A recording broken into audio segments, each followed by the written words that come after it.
When Apple announced this small tablet, quite a few jaws dropped as it kept the crazy resolution of the larger iPad, ensuring record for an 8-inch pixel density.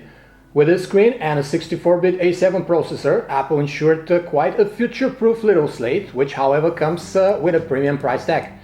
This is Daniel from PhoneArena pitting the iPad mini with Retina Display against the LG KitKat 8.3. This one here is one of the best small tablets Android can currently offer, and it comes with a Google Play Edition too, featuring a stock Android KitKat interface. Granted, it sports lower pixel density, but the difference is not very significant. Plus it has this trim metallic design too and offers expandable memory, all for a lower price tag than the iPad mini 2. Which one should you pick? Let's take a look. Apple's traditional 4:3 iPad aspect ratio is present in the Mini 2 with Retina Display, making it wider and more uncomfortable to hold than the elongated G-Pad that rocks it 16:10. LG's tablet is taller but much less wide than the iPad mini 2, while the difference in thickness is negligibly in favor of Apple's tablet and the weight is almost equal to. Thus, for holding the tablet in portrait mode and reading or browsing, the LG Slate comes ahead as you can support it with one hand easier. The entirely aluminum iPad mini 2 chassis is also much more slippery, which adds to the lack of comfort when you try to pick it up and hold it with one hand. LG has put a metallic backplate on its KitKat 8.3, but the tapered metal back fuses with the plastic sides exactly where your fingers are clutching at the tablet. This increases traction and support, whereas with the iPad you have to almost fully stretch your fingers to keep it lodged, and that's if you have big hands. So holding it in portrait gets tiresome. In landscape mode, both tablets are equally comfortable to grasp and operate, with wide side bezels to rest your thumbs on. The metal keys around the iPad mini 2s feel more premium, and the power lock one comes to the side when you hold the tablet in landscape, making it much easier to press than the one on the KitKat 8.3, which goes on top. In portrait mode, the situation is reversed, hinting that the iPad mini 2 is best suited for landscape usage. The KitKat power lock key and its volume rocker are well placed, with decent tactile feedback to them, but still the cold metal buttons of the iPad feel more expensive and have an excellent tactile feedback, with a firm yet springy click to them when pressed.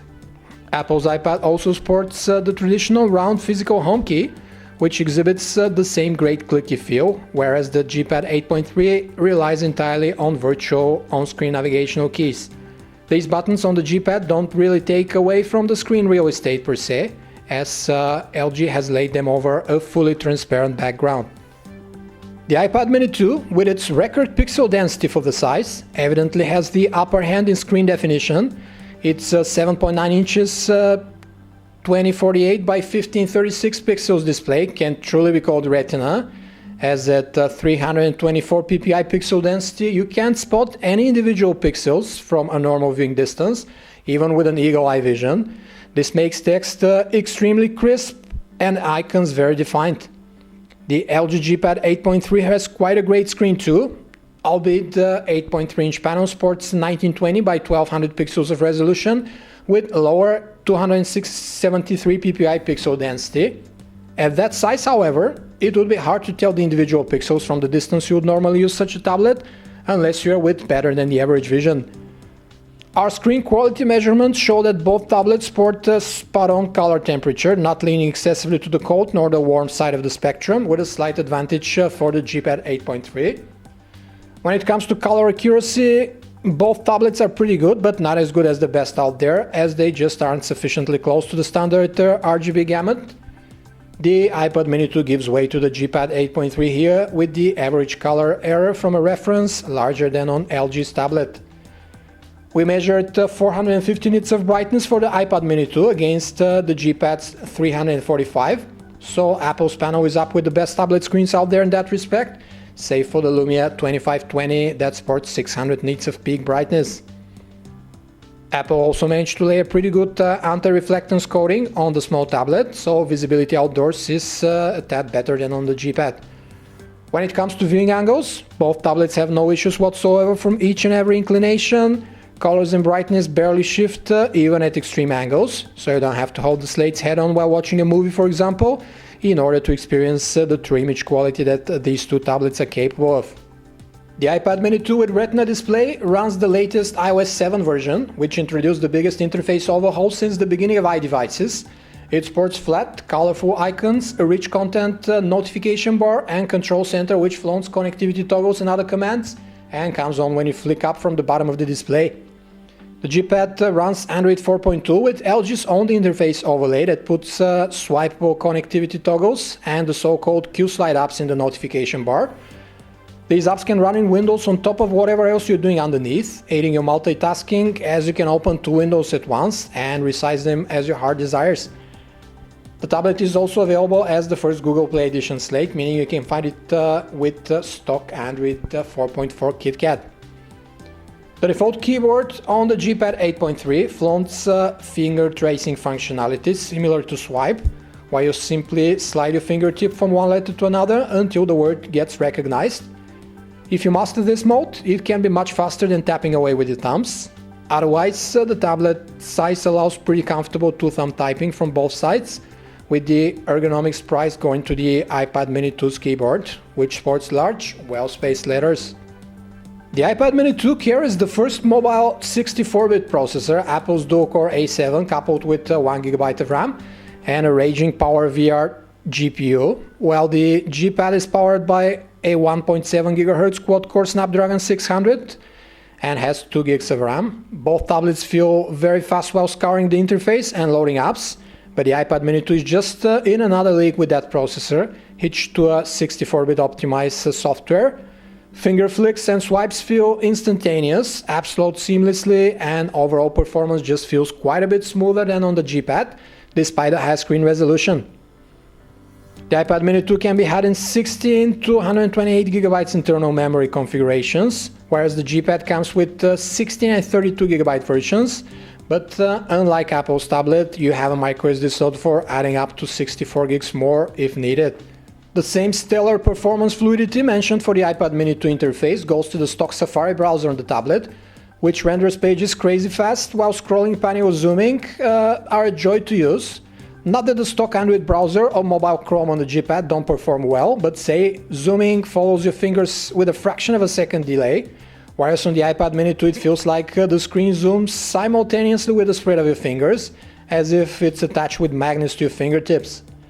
Unlike the G-Pad, Apple offers its mini 2 with cellular connectivity and with a record 14 band support at that. That's LTE support. The rest of the wireless radios are pretty much common for both tablets, Wi-Fi, Bluetooth 4.0 and GPS, while the G-Pad adds one infrared port at the top to control a TV and other home electronics from across the room. As for wired connectivity, Apple's Lightning port allows the iPad mini to be hooked up to the HDMI port on your TV with the respective adapter cable, while with the G-Pad 8.3 you can also use a slim port converter if you want to connect it to the largest screen in the house. The iPad mini 2 and G-Pad's photo galleries offer rich categorization options by albums, locations or timestamp, as well as editing modes built right into the interface.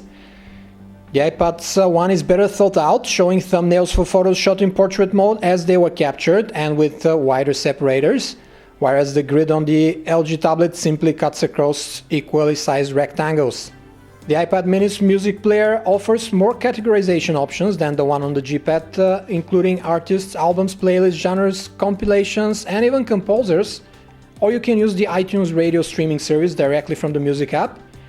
The stereo speaker set on the LG tablet is more powerful than the iPad mini 2 speakers, since they're on the back of the tablet. With LG, output is about the same when the G-Pad is lying down, compared to the mini 2's bottom plate speakers.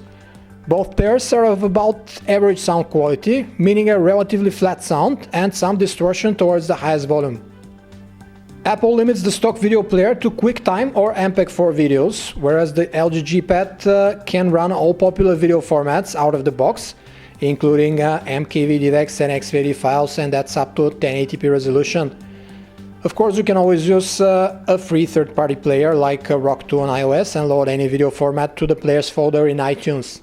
Apple iPad mini 2 sports a 5-megapixel camera without an LED flash on the back, and the same setup is present on the G-Pad. Both tablets allow you to access their camera apps directly from the lock screen, but the interface similarities stop here. LG offers the full monty of scene modes and color effects you can apply to your pictures and videos, such as HDR panorama, virtual panorama, sports night and time machine. In addition, you can adjust the ISO or white balance settings if you want, thus its camera app appears more cluttered. The iPad mini 2 offers the most widely used options only, like HDR and panorama. The iPad's camera module, however, is extremely fast, with barely a shot-to-shot time difference between the normal and HDR shooting modes, unlike the KitKat, which takes quite a bit of time to process HDR photos. Both tablets shoot photos with rather natural colors, representing correctly the real hues in front of the lens and with the level of detail expected from 5-megapixel camera modules.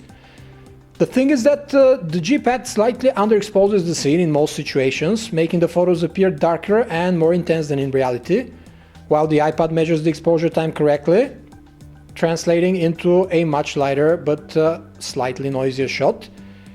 Indoors, Apple's iPad fares even better, producing more defined, well-lit photos that represent the colors well, while keeping noise in check even at low light. Video is recorded by both tablets with fluid 30 frames per second in 1080p resolution. The LG tablet underexposes the footage slightly like the stills, making it darker. The iPad mini 2 gives a more realistic performance, plus its exposure compensation while panning around is almost instantaneous. What we didn't like with the iPad mini 2 though is that its screen, when used as a viewfinder in video mode, underframes the scene significantly. When you go to the gallery to watch the captured footage, you realize there's much wider field of view recorded than what was visible on the display while filming. Not cool, Apple. The Apple iPad mini with Retina Display is perhaps the best small tablet money can buy at the moment, and it shows in the $400 basic price. It has an extremely high resolution display, this premium design, a blazing 64-bit chipset, a very long battery life, and can take full advantage of more than 400,000 iOS apps written exclusively for tablets. The LG KitKat 8.3 fights back with a lower $300 to $350 price tag, depending on the retailer, or whether you want the Google Play Edition version. The tablet still flaunts a great high-resolution display, this stealth design, and adds some extra abilities with the Air Blaster here at the top, plus a microSD card slot for storage expansion, cheaper than on the iPad mini upgrade. It, however, doesn't offer a version with cellular connectivity, while the iPad mini 2 can flaunt 14-band LTE radio, that's a record. The KitKat's Android interface overlay offers some nifty features for easier multitasking, like the Q-Slide set of hovering apps and a widget system, both of which come very handy on a tablet. But the Play Store has yet to offer more apps that are written from the ground up for the large screen real estate on tablets. Thus, unless you deem the iPad mini 2 uncomfortable to hold, thanks to this wider chassis, with one hand in portrait orientation, or you need some of the extra KitKat 8.3 features, like the Air Blaster for example, the iPad mini 2 with Retina Display is your better bet on a future-proof small tablet, if you can stomach the higher price tag, of course. This was a video comparison between the Apple iPad mini with Retina Display and the LG KitKat 8.3 from PhoneArena. For more information about these and other tablets, you can visit us at PhoneArena.com. Thanks for watching.